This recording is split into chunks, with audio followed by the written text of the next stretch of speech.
Sobat Traveler, kali ini kami berada di Mojokerto, Jawa Timur. Kota ini terletak 50 km barat daya kota Surabaya dan mengalami perkembangan yang sangat pesat. Dilihat dari penerimaan asli daerah setiap tahun mengalami peningkatan. Assalamualaikum warahmatullahi wabarakatuh, pemirsa MTA. Piye kabare? Semoga baik-baik saja ya. Jumpa lagi bersama saya Ahmad Mustafa di MTA Traveler. Nah, pemirsa, pada episode kali ini kita cukup spesial ya, karena kami berkesempatan untuk datang ke Mojokerto, Jawa Timur. Dan saat ini saya berada di Desa Bejijong, Trowulan, dan kita akan menuju ke beberapa situs sejarah dan budaya yang ada di sekitar sini. Penasaran kita akan kemana aja? Makanya ikuti terus MTA Traveler sampai selesai ya. Yuk, kita akan menuju ke lokasi pertama. Ya, pemirsa, di belakang saya ini adalah patung Buddha tidur, salah satu patung Buddha terbesar di dunia. Kalau nggak salah nomor 3 terbesar di dunia ya, dan mungkin salah satu yang terbesar juga di Indonesia. Karena panjang Buddha tidur ini patungnya 22 meter dengan lebar 6 meter gitu. Kita lihat kecantikannya, yuk ikutin saya ya. Di Mahavihara Mojopahit ini, terdapat patung Buddha tidur yang kini menjadi salah satu ikon wisata Mojokerto. Patung Buddha Gautama ini memiliki panjang 22 meter, lebar 6 meter, serta tinggi 4,5 meter. Patung ini menjadi patung Buddha terbesar di Indonesia dan terbesar ketiga di Asia Tenggara. Patung Buddha tidur ini berwarna emas, yang menggambarkan wafatnya Siddhartha Gautama. Patung ini dibangun menghadap ke arah selatan, yang mana adalah kiblat umat Buddha. Ya pemirsa, sekarang saya berada di depan Gapura Wringin Lawang, yang artinya adalah pintu beringin ya. Tapi sayangnya karena mungkin lagi pandemi, jadi tidak dibuka untuk umum untuk sementara waktu. Tapi saya tahu nih seseorang yang mungkin bisa ngasih kita insight terkait tentang Wringin Lawang dan juga beberapa situs sejarah yang ada di sekitar sini. Dan katanya sih konon Wringin Lawang ini adalah pintu masuk dari Kerajaan Majapahit dulunya, seperti itu. Dan orang yang akan saya temui sekarang namanya Pak Supri. Yuk kita langsung ketemu aja Pak Supri.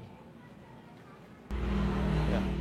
Rahayu Mas. Aduh, saya mau bertanya-tanya nih tentang tanya-tanya. Kampung ini dan juga mungkin situs-situs di sekitar sini gitu. Oke, monggo pinar Mas. Iya, Makasih. Ya, jadi mungkin bisa nggak Pak Supri sedikit ceritakan tentang kampung ini gitu, Pak? Sedikit ya. Ya. Kampung Majapahit ini kan sebuah nama yang cukup keren ya menurut kita. Betul. Satu sisi Majapahit itu kan siapa yang tidak kenal dengan nama Majapahit yang sekelas UNESCO itu sudah mengakui. Nah, berkaitan dengan Kampung Majapahit ini, itu memang di sini tuh unik karena secara historis kampung ini punya masa lalu yang cukup keren karena di sini ditemukan prasasti Alasantan ya di dekat Candi Brau tadi. Itu prasasti Alasantan. Tadi prasasti Alasantan itu menerangkan bahwa sebelum era Majapahit yang tahun 1400 itu kejayaannya ya. Kita di desa ini sebelum jadi desa Bejijong, ini namanya Lemah Tulis. Lemah Tulis. Ya, Kampung Lemah Tulis ya. Di sana ada Empu Barada yang sangat terkenal itu, sosok Empu Barada itu beliaunya di sini tinggalnya Buddhis ya, Buddha. Nah, itu dari sisi historisnya bahwa cukup keren kampung kita itu secara historisnya. Terus di kemudian hari kenapa pemerintah Provinsi Jawa Timur ya menetapkan Kampung Majapahit ke desa kami itu jadi berbagai pertimbangan karena di sini itu kan satu sisi seni budayanya juga cukup padat, aktivitasnya juga industri kreatifnya. Di sini ada kerajinan batu yang Datu Adesit, kalau bawaan dari kampung sini itu logam ya, ilmu metalurgi, kerajinan kriya logam itu ada wayang juga. Ada kerajinan bikin wayang atau pokoknya pembuatan wayang lah. Gitu. Nah itu juga ada batik Majapahit juga ada. Batik Majapahit. Jadi artinya di sini itu sebuah destinasi wisata yang menurut saya cukup strategis ya. Kalau di desa lain bilangnya itu one village one product, Kalau di kita kayaknya beda, multi produk. Iya. Jadi itulah dari Kampung Majapahit itu dari sisi historisnya cukup keren, di sisi pemberdayaan masyarakatnya juga, aktivitas masyarakatnya cukup aktif juga. Mungkin itu sekilas tentang Kampung Majapahit. Dan kalau nggak salah saya dengar kampung ini termasuk sebagai kampung wisata yang terbaik juga ya, di 50 kampung wisata Indonesia yang masuk list itu juga ya. Ya, itu juga anugerah yang dari yang di atas ya, bahwa bagaimana kita bisa masuk di ajang bergengsi ini. Dari total se-Indonesia itu ada 70.000 desa wisata, terus yang ikut daftar itu sekitar 1.850 sekian, terus yang lolos termasuk kita 50 besar se-Indonesia, itu kan sebuah anugerah yang luar biasa. Dan saya sih punya angan-angan ya, bagaimana ke depan itu warga kita bukan hanya bangga dengan nama, tapi mampu mengaplikasikan nama Majapahit itu dalam konteks di masyarakat. Seumpama bagaimana di birokrasi pemerintahan desanya lah, itu harus benar-benar mampu menunjukkan clean government, sama bagaimana pemerintahan itu yang jujur, adil, dan seterusnya itu. Juga masyarakatnya juga mampu mengaplikasikan dari sisi keberagaman. Ini kan sudah keren, ada Buddha tidur. Berarti bagaimana di sini itu sudah kebinekaannya sudah cukup keren ya. Kalau saya lihat di sini tidak ada warga Buddhis, 100% Muslim, tapi di sini ada Mahawihara. Itu kan sebuah sinyal-sinyal bahwa di sini itu keberagaman itu sudah ada. Nanti tinggal ketika ini sudah jadi Kampung Majapahit, nanti karena otomatis destinasi wisata atau tamu-tamu wisata akan berbondong-bondong ke sini, dan itu akan yang ke sini bukan hanya umat Islam saja, tapi ada saudara kita dari Hindu, Buddha, Kejawen, dan seterusnya. Saya berharap sini nanti sebagai prototipe kebinekaan.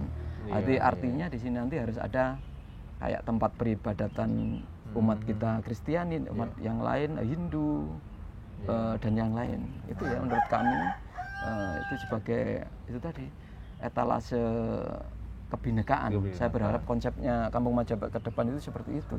Di samping Majapahit juga bisa menghidupi masyarakatnya ya, bukan hanya sebagai dongeng pengantar tidur saja. Ketika dengan pariwisata, saya yakin semuanya itu akan bisa terrealisasi. Mungkin itu sih.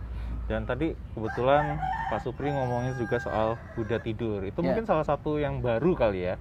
Baru ada di sini. Mungkin bisa sedikit ceritakan tempat tentang patung Buddha tidur itu, dan tadi wihara apa?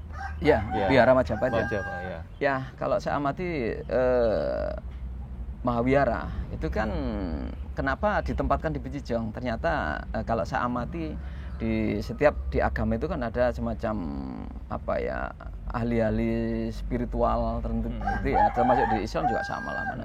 Beliau itu kayaknya sudah melihat ya, pada artinya Bejijong itu dulunya adalah semacam itu tadi, semacam tempat yang memang atau zona Buddhis ya.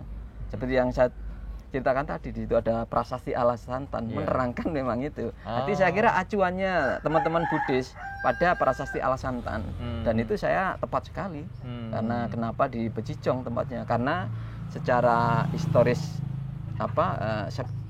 bukti sekunder di Cagar Budaya ada prasasti itu kan sudah menunjukkan kita bukan dari cerita rakyat, tapi ini bukti sekunder loh. Jadi temuan prasasti itu kan luar biasa. Nah, itu sebagai bahan mungkin ya teman-teman dari Buddhis untuk membangun Mahawihara Majapahit di situ. Dan itu saya kira tepat sekali. Tadi juga kami pergi ke Wringin Lawang itu. Dan kalau saya dengar katanya situ gapura yang dulunya konon adalah pintu masuk kerajaan Majapahit gitu ya. Mungkin bisa dijelaskan nggak, atau benar atau enggak seperti itu? Ya, kalau saya itu kan kita coba logikakan aja bagaimana sebuah kerajaan Majapahit, sebuah kerajaan yang kosmopolitan ya, di eranya juga teknokrat.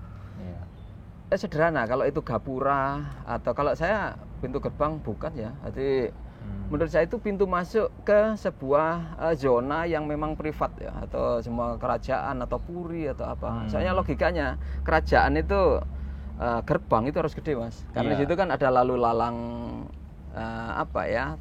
kendaraan-kendaraan gede lah. Itu kalau logika saya tidak masuk akal lah kalau itu pintu gerbang ya. Pintu Mungkin gerbang. itu pintu masuk ke sebuah zona inti. Tidak tahu itu puri raja atau apa, kita tidak tahu ya. Intinya itu Intinya bukan situ ya. itu sih, bukan kerajaan, karena kerajaan itu harus identik ya. dengan lebar ya. Terus ada. Kalau itu kan kecil. Ya, Nah itu agak kalau lebih sempit, kalau ya. itu logika saya seperti itu. Itu memang cagar budaya yang memang tinggalan Majapahit. Tapi secara fungsinya kalau menurut saya itu bukan gerbang. Bukan gerbang. Karena tidak masuk akal kita komparasi dengan itu ya. Keadaan sekarang masa gerbang sekecil itu masuknya gimana kalau kita Iya. mau kuda atau kereta kuda. Iya, Itu iya, logika sederhana saya sih seperti Iya. itu. Dan saya kira pasti teman-teman arkeologi juga harus argumentasinya juga kita logikan seperti itu. Tidak mungkin kerajaan kalau kita naik kuda. Iya. Itu sih. Nah, tadi kami juga ke kolam Segara nih. Kalau saya hanya dengar sih itu memang tempat kolam peninggalan Majapahit itu, tapi untuk apa sih? Apakah untuk irigasi atau pemandian atau bagaimana itu? Kalau menurut saya sendiri lihat desain simple itu kayaknya fungsinya condongnya ke hidrologi ya, bagaimana tata air di Majapahit itu. Kalau ke pemandian saya kira seperti Candi Tikus tadi, jadi dia rumit, desainnya rumit, terus ada ukiran dan seterusnya. Dari desain kalau saya amati sekilas itu kayaknya fungsinya ada banyak di hidrologinya, sistem tata airnya, dia bagaimana mengendalikan pusat ya di Kala Segaran, pakai bendungan lah. Kalau bendungan kan macam-macam, ada yang gede, ada yang kecil. Ya, artinya seperti itu. Jadi kalau saya sih melihat itu bukan semacam petirtaan untuk kelas-kelas elit kerajaan, bukan. Itu hidrologi, fungsinya di tata air lah kalau menurut saya. Karena di sebelahnya tadi ada balong bunder. Terus itu dia juga jarang airnya itu kosong. Kolam Segaran itu juga sama. Kolam Segaran itu kalau saya amati karena sekarang aja jarang dinormalisasi ya. Kalau dulu itu kalau masih dalamnya itu sebenarnya kebetulan paman saya itu kan tim pemugaran di arkeologi di BWCP ini, Melihat Barusan Purna. Dia cerita kedalaman kolam Segaran itu sebenarnya idealnya 7,5 dia. 7,5 meter. Sekarang kan tinggal berapa itu? Itu kalau dulu jarang dangkal lah, karena memang terus satu sisi di sebelah selatannya itu juga itu saluran hidrologi. Kalau kita tarik dari selatannya itu ada balong bunder, terus ke kolam Segaran itu sebenarnya saluran hidrologi yang harus ini jadikan edukasi ke generasi kita, ke tim teman-teman planologi atau segala macam, itu harus belajar banyak ke Majapahit. Nah itu sih, jadi harapan saya ke pemerintah ya itu nanti tetap dilestarikan. Kalau saya dengar kan ini mau dibikin semacam tempat parkir, menurut hemat saya itu janganlah. Karena itu ada sisi ilmu yang di dalamnya, dan kebetulan juga teman-teman UI, UGM itu meneliti bahwa itu memang bukti penelitian saya kira masih di UI, di UGM tentang kolam Segaran itu, dan yang sekarang lagi diuruk itu ya. Menurut saya sih itu dijadikanlah museum hidrologi, bagaimana nanti bisa sebagai sarana belajar teman-teman yang saya sampaikan tadi, dari teman-teman arsitek, terus hidrologi, planologi, kan banyak sekali bisa belajar di sana. Tahu menurut saya. Jadi janganlah kita usaha kita bagus, konsepnya itu di undang-undang kan samping melestarikan juga memanfaatkan di Undang-Undang Cagar Budaya 2017 itu. Nah, maksud saya itu kan ketika ini memang di wilayah zona cagar budaya sebaiknya kita hindari, dan teman-teman BPCP Cagar Budaya Jawa Timur itu harus kekeh ya di situ, tidak malah mengamini. Tadi Pak Supri ngomongin soal Candi Tikus juga nih. Kenapa dikasih nama Candi Tikus itu? Nah, itu juga ya. Kalau menurut saya, kembali ya kita coba terjemahkan dalam bahasa kekinian atau kita komparasi lah dengan masa lalu dan masa kini. Coba sampean masuk pada buku-buku lama, itu kan tidak ada kalimat tikus. Nah, pasti bahasa-bahasa yang tertulis itu sangat keren-keren. Sama Jalatunda. Nah, kalau saya sekilas sih Candi Tikus itu kesalahan fatal menurut saya.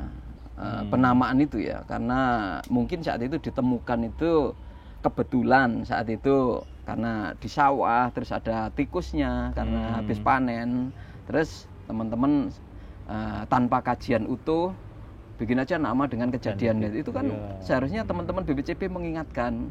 Di BPCP kan ada sejarawan, terus ada macam-macam lah itu. Harusnya mereka mengcounter lah hal-hal yang tidak masuk akal itu. Nah, kebetulan dengan Candi Tikus saya pernah ada teman sih, kemarin masih hidup. Dia ada teman Belanda yang seorang arkeo juga. Dia itu punya data bahwa itu namanya Jaladara, Candi Jaladara, petirtaan benar. Kalau yang di atas Jalatunda ya, itu memang petirtaan, fungsinya memang untuk elit-elit ratu ya. Kalau lihat desainnya rumit, tidak mungkin itu kelas-kelas biasa. Nah itu Jaladara sebenarnya. Artinya apa sih Jaladara? Jaladara tetap fungsinya itu pemandian ya, Jaladara. Watidara itu kan perempuan. Artinya kurang lebih ya tempat-tempat elit itulah untuk anak-anak. Bukan putri raja ya maksudnya, kelas-kelas elit seperti itu. Jaladara. Iya, kalau saya lihat desainnya berkelas dia. Jadi saya kira itu konsumsi kalangan elit lah. Nah itu seharusnya tugas-tugas BPCP ya dan teman-teman itu untuk meneliti, membuat kajian juga teman-teman mahasiswa yang di bidangnya. Jangan dibiarkan hal seperti itu. Masa ada itu di Majapahit Candi Tikus. Saya kan prihatin ya melihat gejala-gejala bahasa yang saya yang bukan arkeo, bukan sejarawan, prihatin melihat seperti itu. Itu tugas bareng sama teman-teman dari pemerintah daerah, harus bermigrasi lah nama-nama itu pada yang ranah yang sebenarnya. Itu dari kalau Jaladara saya kira masuk akal lah. Jaladara. Nah, dari Candi Jaladara kan dekatnya itu ada Candi Brajaratu ya. Bajang Ratu. Bajang Ratu, maaf ya, Bajang Ratu. Nah, bisa dijelaskan nggak Bajang Ratu itu apa gitu maksudnya itu? Ya. Candi Bajang Ratu. Kalau secara fungsi saja ya, soalnya kita kan kalau fungsi saya kira sama ya dengan yang di tadi Wiringen Lawang. Dia itu sebenarnya pintu masuk di zona-zona elit ya. Soalnya sama timurnya sedikit itu kan Candi Tikus itu, kalau kita drone itu kan. Jadi artinya itu masih kompleks. Jadi kalau masuk itu juga dusunnya menarik, dusun keraton. Dari kalimat keraton itu kan menarik ya untuk kita kaji. Atau keraton itu sebuah kalimat yang saya yakin leluhur kita atau mbah-mbah kita menamakan sebuah desa itu tidak ngawur mas. Pasti ada historis di belakangnya. Kan nggak mungkin. Berarti keraton itu secara gedok tular itu kan ini bekas berarti, bekasnya keraton atau apalah. Terus ditunjang dengan tadi Candi Tikus, Jaladara tadi yang arsitekturnya keren. Terus di sampingnya sedikit ada Bajang Ratu.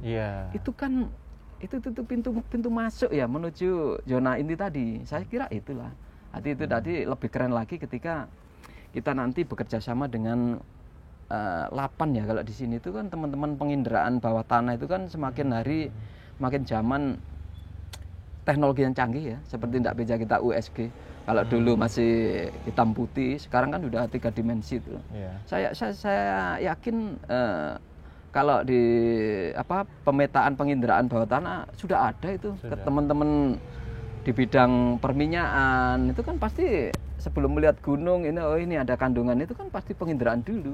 Nah, kenapa pertanyaannya pemerintah itu tidak berpikir ke sana, kerjasama dengan teman-teman LIPI, Lapan dan seterusnya, atau kalau perlu kita pinjam di NASA-nya Amerika. Sangat mudah mas melihat Majapahit itu. Tinggal policy ya, teman-teman pemerintah pusat itu sejauh mana dia peduli dengan kebesaran leluhurnya. Mungkin problemnya cuma di situ. Nah, tidak ada yang sulit kalau di sekarang. Semua digital semua. Itu tadilah. Ketika kita masuk bandara aja contohnya, bagaimana kita membawa apa itu kelihatan, nembus baja, nembus apa. Masa tanah tidak bisa kan? Tidak masuk akal kalau kita. Dan itu aja yang di skip ya selama ini. Kalau saya berharap suatu saat itu harus dilakukan di Trawulan. Jadi kita nunggu pemerintahan yang berani, jadi bicara objektif tentang Majapahit. Terus nanti kalau tahuan dulu kan pernah masih tradisional ya, teman-teman Lapan atau apa, tahuan itu titik-titik hidrologinya, garis-garis mas. Jadi kalau ada jalan checking di set engine itu tahuan Majapahit kanal-kanalnya. Nah, itu generasi tahun berapa? Penelitian tahun 80-an. Sekarang kan teknologi berkembang pesat itu.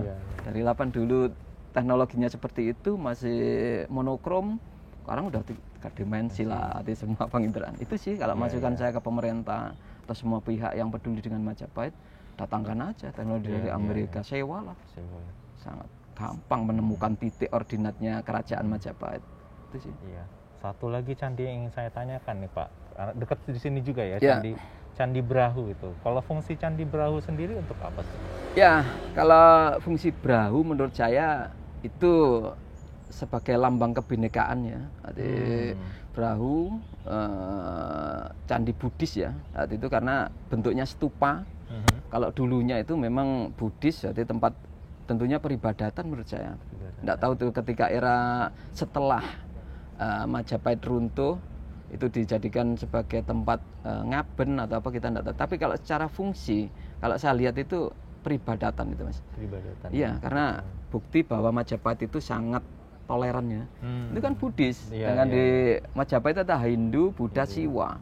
Bagaimana tempat peribadatan itu saling berdekatan dan tidak saling. Di sana ada makam Troloyo, yang mana penyebar Islam pertama dikasih ruang perdikan ya, tanah perdikan untuk menyebarkan agama Islam saat itu. Terus sini ada Buddha, ada Siwa. Saya kira itu lambang toleransi ya, bahwa di Majapahit itu sangat menjunjung tinggi kebinekaan tadi. Nah, tapi ada satu pertanyaan terakhir barangkali dari saya agak sedikit penasaran nih, kalau penamaan candi itu kan ada penamaan candi mungkin berdasarkan tempat atau tadi candi tikus ternyata salah ini. Kalau candi-candi sini penamanya bagaimana sih? Nah, itu yang seperti yang saya sampaikan tadi, itu yang harus dibenahi ke depannya. Ketika Candi Brahu itu kan ada ditemukan prasasti Alasantan tadi yang menyebut kalimat Warahu. Nah, itu kan masih identik ya, ketika berubah dari Warahu ke Brahu kan masih ada historis ya. Tapi yang jadi problem itu kan ketika Candi Tikus itu tadi. Nah, itu berarti artinya kurang peka ya teman-teman yang di bidangnya, bagaimana tanpa kajian dulu.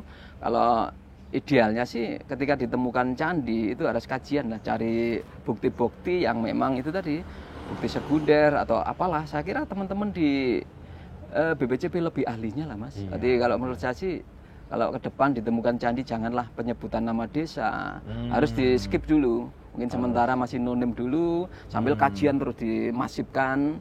Syukur-syukur ditemukan data sekunder tadi. Di sebelahnya ada semacam prasasti atau itu sih menurut saya. Berarti untuk ke depan janganlah kita menamakan temu-temuan itu dengan kondisi sekitar. Seperti tadi Candi Tikus, karena ditemukan banyak tikus, akhirnya kita klaim Candi Tikus. Itu kan sebuah bentuk pelecehan sejarah ya menurut saya itu. Nanti ke depan jangan sampai terulang gitu. Terima kasih Pak Supri sudah memberikan penjelasan yang sangat gamblang. Semoga ini menginspirasi atau barangkali para pemirsa lebih juga menghargai sejarah, terutama Majapahit, dan bisa mengambil nilai-nilainya, terutama kebinekaan. Ya. Terima kasih banyak Pak Supri atas jawabannya.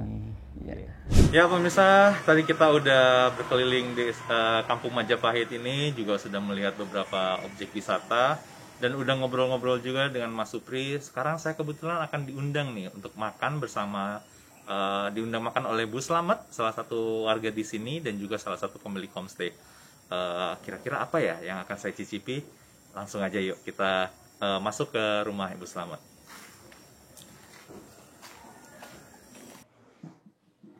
Wah, pemirsa, ternyata ini dia nih menu-menu yang dihidangkan oleh Bu Slamet.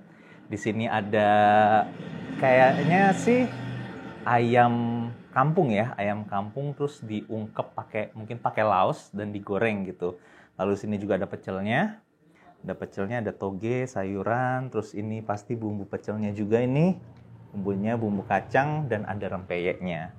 Dan untuk makannya disajikannya pakai pincuk ya.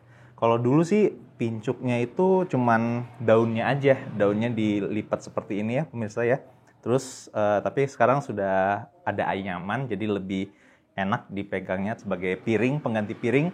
Dan kita cobain aja ya. Saya ambil satu ayamnya saya ambil yang ini deh, yang paha. Wah, gede banget ini pemirsa.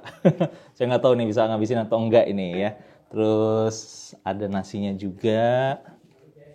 Saya ambil coba nasinya. Oke. Nasinya, wah, kayaknya lezat nih pemirsa nih. Terus kita juga makannya ini pakai sendok dari kayu, ya. Sendoknya dari kayu, menarik banget ini pemirsa ya. Dan saya coba ambil pecelnya sekarang. Saya ambil pecel, sedikit aja. Lalu ini tuangkan bumbunya. Wah.